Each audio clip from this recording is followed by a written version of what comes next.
தமிழ்நாடு அரசு வழக்கறிஞர்கள் நியமனம் முடிஞ்சிருச்சா இல்ல தொடர்ந்து பல்வேறு மாவட்டங்களில் அதாவது 80% மேல முடிச்சு இன்னொரு 100-120 பொறுப்புகள் கிட்ட வேலிடேஷன் நடந்துட்டு இருக்கு. அந்தந்த மாவட்ட ஆட்சியர் வேலிடேஷன் பண்ணிட்டு இருக்காங்க. ஒரு சில தினங்களுக்குள்ள அதுவும் முடிவடையும். ஏன்னா இப்போ போறதுல டெம்பரரி போஸ்டிங்ஸ் தான். பெர்மனன்ட் வந்து இன்னொரு 6 மாதம் கழிச்சு தான் நடக்கும். ஸோ இப்போ டெம்பரரியா ஒவ்வொரு இடத்துலையும் போஸ்டிங்ஸும் முடிவடைந்து விட்டது. அதிகபட்சம் ஒரு 100-120 கிட்ட வந்து முடிவடையாமல் இருக்குது. அதை அங்கங்கே வேலிடேஷன் பண்ணி அந்தந்த மாவட்ட ஆட்சியர் வேலிடேட் பண்ணி பேக்ரவுண்ட் செக் எல்லாம் பண்ணி அவங்களுடைய ஃபார்மாலிட்டிஸை முடிச்சுட்டு அப்பாயின்மெண்ட் பண்ணிட்டே வராங்க. ஒப்பந்த பணியாளர்கள் மின் வாரியத்தில் ஒப்பந்த பணியாளர்கள் தொடர்ந்து போராட்டம் முன்னெடுத்துட்டு வராங்க. நீங்க வந்தோடனே நிரந்தரமாக்குவேன்னு சொல்லி இல்ல ஒப்பந்த பணியாளர் நிரந்தரத்தை பற்றி நம்ம உறுதி சொல்லவில்லை. ஏன்னா நம்ம ஒப்பந்த பணியாளர் எவ்வளவு பேர் இருக்காங்கன்ற கணக்கெடுப்பு இப்பதான் துவக்கிறோம். நான் 3 வாரமா அந்த கணக்கெடுப்பை நடத்திட்டு வரோம். இதுவரை எவ்வளவு பேர் இருக்காங்கன்ற கணக்கெடுப்பே நம்ம கிட்ட வந்து சேரல. ஏன்னா இப்போ எல்லா தெர்மல் பவர் பிளான்ட்ல இருக்காங்க ஒப்பந்த தொழிலாளர்கள். ஒவ்வொரு இடத்துல சப்ஸ்டேஷன்ஸ் இருக்காங்க. நிறைய இடத்துல ஒப்பந்த தொழிலாளர்கள் வந்து கணக்குல இல்லாம இருக்காங்க. ஸோ அவங்க எவ்வளவு பேர் இருக்கான்னு கணக்கெடுத்த பிறகுதான் நம்ம இதுல ஒரு முடிவு வரும். அவங்களுக்கு முன்னுரிமை தரணும் அப்படிங்கிறத நம்ம டிஎன்பிஎஸ்சி வழியாக நம்ம எடுக்கிறோம். உங்க பத்திரிகையாளர் உங்களுக்கு எல்லாருக்கும் நல்லா தெரியும். டிஎன்பிஎஸ்சி வழியா எடுக்கிறப்ப என்ன நடைமுறை, ஏன்னா ஏற்கனவே நிறைய ஜட்ஜ்மெண்ட்ஸ் இருக்கு எப்படி நம்ம எடுக்கணும்னு சொல்லிட்டு. ஸோ நம்ம அதை எல்லாம் இப்போ என்ன சட்டப்பூர்வமாக எப்படி வழிகாட்டுதல் இருக்கோ அதன்படி தான் பண்ண முடியும். நம்ம வேலை எடுக்கிறது டிஎன்பிஎஸ்சி வழியாக தான் எடுக்க போகிறோம். ஸோ டிஎன்பிஎஸ்சி வழியாக எப்படி வழிகாட்டுதல் இருக்கோ என்ன பண்ணுறோமோ அதான் பண்ண முடியும். ஒப்பந்த தொழிலாளர்களுக்கு எவ்வளவு பேர் இருக்காங்கன்ற கணக்கெடுப்பு எடுத்த பிறகுதான் நம்ம ஒரு முடிவு பண்ணுறோம். கணக்கெடுப்பு எடுக்கும்போது அவங்க வந்து இல்லை இந்த சப்ஸ்டேஷன்ல ஒப்பந்த பணியாளர்கள் இல்ல நம்ம கணக்கெடுப்பு நடந்த பிறகு நம்ம வெளியிடுவோம் எவ்வளவு பேர் இருக்காங்க. அதுல அப்ஜெக்ஷன்ஸ் வந்து ஆட் பண்ணிக்கலாம். இது ஒரு பெரிய ப்ராசஸ். என்கிட்ட நிறைய ஒப்பந்த தொழிலாளர் வந்து பேசினாங்க. அவங்க விடுபட்டு இருந்தால் அவங்களுக்கு எவ்வளவு பேர் கணக்கெடுத்து முடிச்ச வரைக்கும் நம்ம டைம் கொடுக்க வேண்டியது. ஏன்னா அப்ஜெக்ஷன் பண்ணலாம் நம்ம வெளியிடுவோம், நம்மளுடைய அவங்க சிஸ்டம்ல கொண்டு வருவோம்.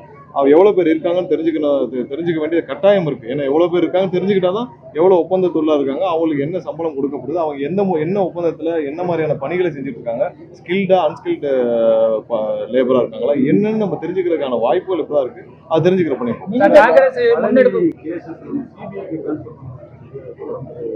இல்ல பழனி கேஸ் சம்பந்தமாக ரொம்ப விரிவான விசாரணை கண்டிப்பா தேவைப்படும். இதுல பல அளவுலையான இந்த விசாரணை விரிவடைய வேண்டும் என்பது எங்களுடைய எண்ணமும் கூட. நிறைய பேருடைய தொடர்புகள் இதில் இருக்குன்றது எங்களுடைய கணிப்பாக இருக்குது. இது ஒரு கேஸ் மட்டும் நம்ம சொல்ல முடியாது. இது மாதிரி பல இடத்துல இதே மாதிரியான போலி பத்திரங்கள் கடந்த 5 ஆண்டுகளாக மேலாக பல நடந்திருக்குன்னு நாங்கள் சந்தேகப்படுறோம். ஸோ இது ஒரு இடம் மட்டும் இல்லை, இந்த விசாரணை விரிவடைய வேண்டும். இதுல சம்பந்தப்பட்ட அனைவரும் கண்டிப்பா கைது செய்யப்படும். இது ஒரு பத்திரம் மட்டும் இல்லை, இது மாதிரி பல இடங்கள்ல பல மோசடி பத்திரங்கள் மோசடியாக பதிவு செய்யப்பட்டுள்ளது. கடந்த 5 ஆண்டுகள்ல நிறைய புகார்கள் வந்திருக்கு. ஸோ அவர்கள் எல்லாம் கண்டிப்பாக வந்து புகார்கள் தரப்பட வேண்டும். தேவைப்பட்டால் அந்த துறை அமைச்சரிடம் பேசி அதுக்கு தனியாக ஒரு செல் கூட ஓப்பன் பண்ணலாம். ஏன்னா கண்டிப்பா நம்ம வந்து இது தனியா ஒரு கவனம் கொடுக்க வேண்டிய இடம். ஏன்னா நிறைய இடத்துல கோயில் நிலங்கள், அப்புறம் ஏரி, அப்புறம் குளங்கள், நீர்நிலைகள் நிறைய இடத்துல பத்திரம் முடிக்கப்பட்டுள்ளதாகவும், நிறைய இடத்துல இல்லீகல் ரெஜிஸ்ட்ரேஷன் பண்ணப்பட்டதாகவும் நிறைய புகார்கள் வந்துட்டு இருக்கு. அனைத்தும் துரிதமாக விசாரிக்கப்பட வேண்டும். ஏன்னா பத்திரப்பதிவு துறையில துரிதமாக விசாரிக்கப்பட்டு அந்த பத்திரங்கள்லாம் ஸ்போல்டு பண்ண வேண்டும். எங்கெங்கெல்லாம் போலி பத்திரங்கள், எதனால யார் பண்ணா எப்படி பண்ணாங்க, ஏன்னா யாருடைய சம்பந்தம் இல்லாமல் இது நடந்திருக்காது. அந்தந்த பத்திரப்பதிவு இருக்கிற ரெஜிஸ்ட்ராரு, அப்புறம் அதுல யார் அங்க இருந்தாங்க, யார் மூலமா நடந்துச்சு, இது அப்ப இருந்த துறையில யார் டிஸ்ட்ரிக்ட் லெவல்ல இருந்தா, இது அனைத்தும் நம்ம பார்க்க வேண்டியிருக்கு. நிறைய போலி பத்திரங்கள் இப்ப புகாராக வந்துட்டு இருக்கு கடந்த 5 ஆண்டுகள்ல. இது ஒண்ணு மட்டும் இல்ல, நிறைய விசாரிக்கப்பட வேண்டிய. ஆமா, இப்ப வந்தவொடனே இவ்வளவு பெரிய விசாரணை இதுக்கு முன்னாடி இந்த அரசு நடந்திருக்காங்க. இப்ப இந்த இதுல வந்து நம்ம டிஸ்ட்ரிக்ட் லெவல்ல சஸ்பெண்ட் பண்ணிருக்காங்க. எல்லா இடத்துலயும் விரிவாரத்துக்கு உடனே சிபிசிஐடி கொடுத்துருக்காங்க. கடந்த 5 ஆண்டுகள்ல பத்திரப்பதிவு துறையில நடந்த மோசடி புகார்கள் கொடுத்து 1வது சிபிசிஐடிக்கு போயிருக்காங்க. 1வது யாராவது கைது செய்யப்பட்டிருக்காங்களா, 1வது எவ்வளவு பெரிய பிரச்சனை கிளப்பிருக்காங்க. ஆனா பல புகார்கள் இருக்கு. நம்ம வந்து எதெல்லாம் உடனடியாக அரசுடைய கவனத்திற்கு கொண்டு வரப்படுதோ, எதெல்லாம் இதுல வந்து பாத்தீங்கன்னா அந்த ஹெச்ஆர்என்சில இருந்து பத்திரம் முடிக்க கூடாதுன்னு தொடர்ந்து அந்த ஜேசி வந்து புகார் அளிச்சுட்டே இருந்திருக்காரு. அதையும் மீறி ரெஜிஸ்டர் ஆஃபீஸ்ல வந்திருக்காங்க. அதுல ஹெச்ஆர்என்சியை நிறைய பேர் ரிலேட் பண்ணி சொல்றாங்க. ஹெச்ஆர்என்சியில அவங்களுடைய வேலையை அவர் கரெக்டா வந்து அவங்க அப்ஜெக்ஷன் பண்ணிட்டே இருந்திருக்காங்க. இந்த பத்திரப்பதிவு வந்து பண்ணக்கூடாதுன்னு சொல்லி ஜேசி வந்து தொடர்ந்து வலியுறுத்திட்டே இருந்திருக்காரு. அதையும் மீறி பத்திரப்பதிவு நடந்திருக்கு. மிகவும் நுணுக்கமாக நடந்திருக்கு. நேற்று உயர்நீதிமன்றத்தில் சொன்னது முற்றிலும் ஏற்றுக்கொள்ள வேண்டிய விஷயம். மிகவும் நுணுக்கமாக நடந்திருக்கு.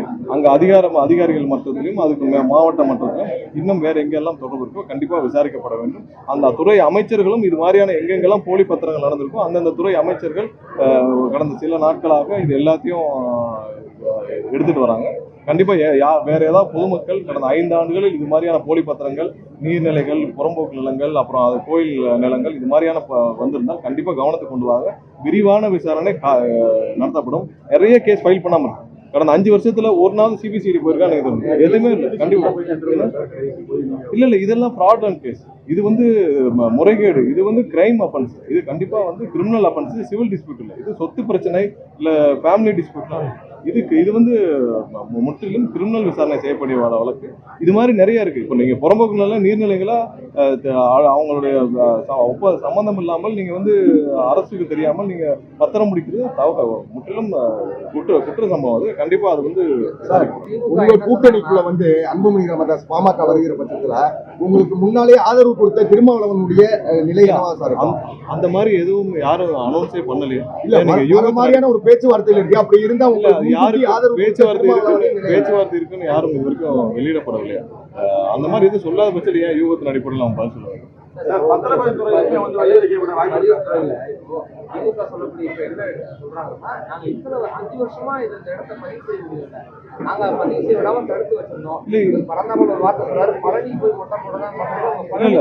பத்திரப்பதிவு துறையில இப்ப நீங்க இது மட்டும் இல்ல, நாங்க தான் சொல்றோமே, இது மட்டும் இல்ல, கடந்த 5 ஆண்டுகள் இது மாதிரி பல மோசடி பத்திரங்கள் பதிவு செய்யப்பட்டது. பல பேர் வந்து இது மாதிரி இன்டர்நெட் எவ்வளவு பேர் சஸ்பென்ஷன்ல இருந்தவங்களும் மீண்டும் போய் அங்கங்க வந்து நிறைய பேர் வந்து சஸ்பென்ஷன்ல இருக்கவங்க திரும்பவும் பணியமர்த்தப்பட்டிருக்காங்க. அதிகப்படியான முறைகள் நடந்து பத்திரப்பதிவுல. நாங்கள் இப்போ ஓப்பனா சொல்றோம், பத்திரப்பதிவு துறையில கடந்த 5 ஆண்டுகள் இது மாதிரியான மோசடி பத்திரங்கள் இருந்தால் கொண்டு வாங்க. எதெல்லாம் வந்தால் புகாராக தெரிவிக்கவும் கண்டிப்பாக விரிவான விசாரணை, கிரிமினல் விசாரணை செய்யப்படும். ஏன்னா நிறைய இதுல எங்கேயுமே வந்து அரசு வந்து முழு அளவுல யாரையும் மன்னிக்கும் பட்சத்தில் கண்டிப்பா 100% நடக்கும். வேற ஏதாவது சார் இப்ப ஒரு வார்த்தை சொல்றாரு, அரசியல் படுத்துறது அப்படிங்கிறது ஆள் பிடிக்கிற வேலை இல்லை அப்படின்ற ஒரு வார்த்தை இல்ல அண்ணன் திருமாவளவன் சொன்னது வந்து கண்டிப்பா திமுக இருக்கும். ஏன்னா திமுக செஞ்ச இல்ல திமுக இருக்கும். ஏன்னா ஆள் பிடிக்கிறது நான் சொன்னது இப்ப திமுக தான் வந்து எல்லா இடத்துலயும் எங்களுடைய எம்எல்ஏக்களே பர்ச்சேஸ் பண்ற வேலையில இறங்கிட்டாங்க. ஒவ்வொரு இடத்துலயும் 40 கோடி 50 கோடி. நேற்று வரை நாங்க திரும்பவும் சொல்றோம், நேற்று வரை இந்த முயற்சி தொடர்ந்துட்டு தான் இருக்கு. திமுக சார்பாக திமுக சார்ந்த நபர்கள் நேற்று வரை இந்த முயற்சியை 40 கோடி 50 கோடின்னு விலை பேசும் வேலைகளை நேற்று வரை செய்து கொண்டுதான் இருக்காங்க. மீண்டும் ஒன்று சொல்றோம், நேற்று வரை பல கோடிகள் கைப்பற்றப்பட்டிருக்கு. இந்த முயற்சிகளில் ஈடுபட்ட நெட்வொர்க்ல இருந்து நேற்று வரை வந்து பல 2 கோடிக்கு மேல பிடிபட்டிருக்கு. நிறைய இடத்துல இது சம்பந்தப்பட்ட பணங்கள் எங்கெங்கெல்லாம் பதுக்கி வைத்திருந்தாலும் அனைத்து பணங்களும் ரொக்கமாக பிடிபட்டுள்ளது. 2 கோடிக்கும் மேல பிடிபட்டதாக எங்களுக்கும் தகவல் வந்துள்ளது. இன்னும் பல இடங்கள்ல இந்த மாதிரி எம்எல்ஏக்களை பர்ச்சேஸ் பண்ணதற்காக கொடுக்கப்பட்ட பணம் வந்து திமுக சார்பாக, அவங்களுடைய தலைமை சார்பாக, செந்தில் பாலாஜி சார்பாக கொடுக்கப்பட்ட பணம் ஆங்காங்கே பதுக்கி வைக்கப்பட்டிருக்கு. அந்த பணங்களை கைப்பற்றும் நடவடிக்கை எடுத்துட்டு வர்றோம். நிறைய இடத்துல இது மாதிரியான பணங்கள் பதுக்கி வச்சிருக்காங்க. இப்பவும் சொல்றோம், இன்றளவிலும் அந்த முயற்சிகள் தொடர்ந்து கொண்டேதான் இருக்குது. திரு ஸ்டாலின் அவர்கள் கண்டிப்பாக இந்த முயற்சியை கைவிட வேண்டும். இல்ல என்னன்னா இல்ல அதை தெளிவாதான் அங்கிருந்து வந்த கூட்டணியில் இருந்த கட்சியில் சொல்லியிருக்காங்க. அதாவது கூட்டணியில் இருந்த கட்சிகள் என்ன சொல்லியிருக்காங்க, திரு எடப்பாடி அவர்களும் திரு ஸ்டாலின் அவர்களும் இல்ல அது முயற்சி தான் நடக்குது.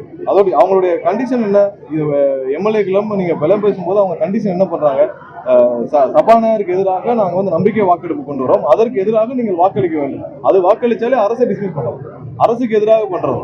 ஸோ அதை தானே அவங்களுடைய முயற்சி. ஸோ அந்த முயற்சி தானே இப்போ அவங்க கொண்டு வரதுக்காக விலை பேசிட்டு இருக்காங்க. அவர்களுக்கு தேவை இன்னைக்கு வந்து சும்மாவா திரு அனிதா ராதாகிருஷ்ணன் சொல்றாரு, நாங்கள் வந்து எங்களுடைய திருச்சி சிவா வந்து எப்போ வேணாலும் மத்திய அமைச்சர் ஆவான்னு. எந்த நம்பிக்கையில சொல்றாரு மத்திய அமைச்சர் ஆவான்னு? மத்திய அமைச்சர் ஆவார்னா நீங்க பேச்சுவார்த்தை முடிஞ்ச பிறகுதான் மத்திய அமைச்சர் ஆவார். அப்ப இவர்களுக்கு என்ன உறுதி சொல்லப்பட்டது? இன்னைக்கு சும்மா வந்து ஒரு முன்னாள் அமைச்சர் திமுக சார்பாக இன்னைக்கு வந்து அவர் தான் இது வரைக்கும் பேசாதவர் இன்னைக்கு பேசுறாருன்னா அவருக்கு என்ன கொடுக்கப்பட்ட அசைன்மெண்ட்? இன்னைக்கு வந்து அவர் என்ன சொல்லுவார், எங்களுக்கு பின்னால் பிஜேபி இருக்கிறது, திமுக பின்னால் பிஜேபி இருக்கிறது, அதனால நாங்கள் வந்து அசைக்க முடியாத சக்தின்னு சொல்ல வராரா? அதானே சொல்ல வராரு. நாங்கள் வந்து எப்ப வேணாலும் எங்களுடைய திருச்சி சிவா வந்து மத்திய அமைச்சர் ஆவான்றாரு. இது கவனிக்கப்பட வேண்டிய விஷயம், சாதாரண விஷயம் இல்லை.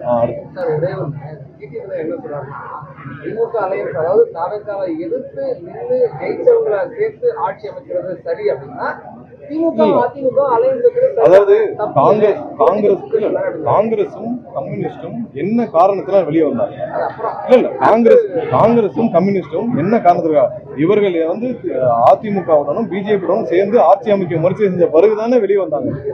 இன்னொன்னு திமுக தனியா நின்றிருந்தால், இன்னைக்கு அவங்க சொல்றாங்கல்ல திமுக உடன்லாம் இல்ல, திமுக தனியா நின்றிருந்தால் 20 சீட்டு கூட வராது. திமுகவுடைய எப்பயுமே தனிப்பெருமானம் அவங்க வந்து 18, 19, 20% தாண்டதில்லை. கூட்டணி காங்கிரஸ் இருந்ததாலும் கம்யூனிஸ்ட் கட்சி இருந்தாலும் அண்ணன் திருமாவளவன் இருந்ததாலும் ஐஎம்எல் இருந்தனாலதான் அவங்களுக்கு இவ்வளவு பெரிய வெற்றி எப்பயுமே வந்து போன தடவை ஜெயிச்சது. 2006 திமுக ஆட்சி அமைத்தது காங்கிரஸ், அப்புறம் இந்த கூட்டணி எல்லாம் சேர்த்தா, பாமக எல்லாம் சேர்த்தான். திமுக என்னைக்குமே தனியாக அவர்களால் 50 சீட்டோ 30 சீட்டோ வாங்க முடியும். அவங்களுடைய தனிப்பெரும் எப்பயும் அவங்களோட நம்பர் அறுக்க மாட்டேங்குது.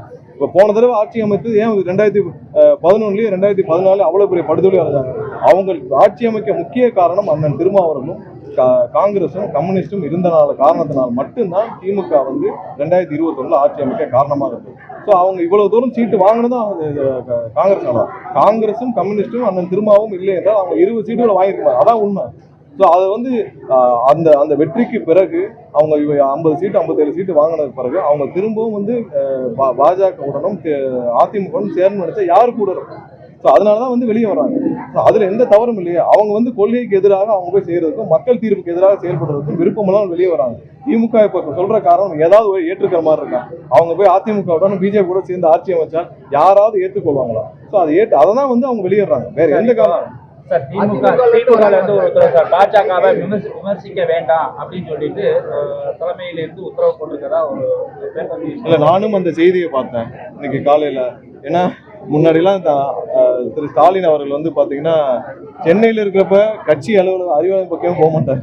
சென்னையில இருந்து அறிவாலயம் பக்கமும் போறது இல்ல. அந்த சேண்டாப்லைன் அவர் தெருவுக்குள்ள எந்த கட்சிக்காரர்களையும் அனுமதிச்சு நாங்க பார்த்ததில்லை. எப்ப பார்த்தாலும் அந்த தெரு முனையிலேயே வந்து போலீஸ் பேரிகேட் போட்டு உள்ள யாரும் அனுமதித்தில்லை. ஆனா இன்னைக்கு லண்டன்ல போய் கட்சி நடத்திட்டு இருக்காரு. லண்டன்ல இருந்து மாவட்ட செயலாளர் மீட்டிங் நடத்துற அளவுக்கு அதான் அந்த கட்சி இருக்கு. அவங்க அங்கிருந்து கொடுத்த உத்தரவு இவ்வளவு அவசரமாக மாவட்ட செயலாளர் மீட்டிங்க லண்டன்ல இருந்து நடத்த வேண்டிய அவசியம் என்னன்னா அவங்க பாரதிய ஜனதா கட்சியோடு போவதற்கு தயாராக இருக்காங்க இண்டிகேஷன் தான் வருது. அது இல்லாமல் அங்கிருந்து வந்து யாரும் பாஜகவை விமர்சிக்க வேண்டாம் அப்படின்ற இண்டிகேஷன் கொடுத்துருக்காதான் இன்னைக்கு செய்தித்தாள்களில் பல வந்திருக்கு. இதை தான் அனிதா ராதாகிருஷ்ணன் சொல்லியிருக்காரு. அவங்க வந்து அங்கே போறாங்க. இந்த மாதிரியான ஒரு சூழ்நிலையில் எப்படி அவர்களோடு இருந்த கூட்டணி கட்சியினர் பயணிப்பாங்கன்னு தான் நம்ம பாக்குறோம். இதற்கு மேல சுயநல முடிவை வந்து திமுக எடுக்குமானால் இதுதான் அவங்களுடைய கடைசி அத்தியாயம். அதே போல காங்கிரஸ் முன்னெடுக்கக்கூடிய போராட்டங்கள்ல திமுக வந்து கலந்துக்க கூடாது அப்படின்னு ஒரு உத்தரவு போட்டிருக்கதா ஒரு தகவல் இருக்கு. இல்ல இது எல்லாமே வந்து அவங்களுடைய திட்டங்கள் தானே. இதெல்லாம் சென்ஸ் பண்ணி தானே இதெல்லாம் அவங்க பேசப்பட்டனால தானே அவங்க வந்து பாஜக உடனும் அதிமுக சேரணும்னால இவங்க வெளியே வந்தாங்க. கூட்டணி கட்சிகளை எதுக்காக வெளியே வந்தாங்க? அவர்கள் யாரும் வந்து திமுக வந்து இந்த மாதிரி நேரத்துல கைவிட்ட வேண்டிய அவசியம் இல்லையா?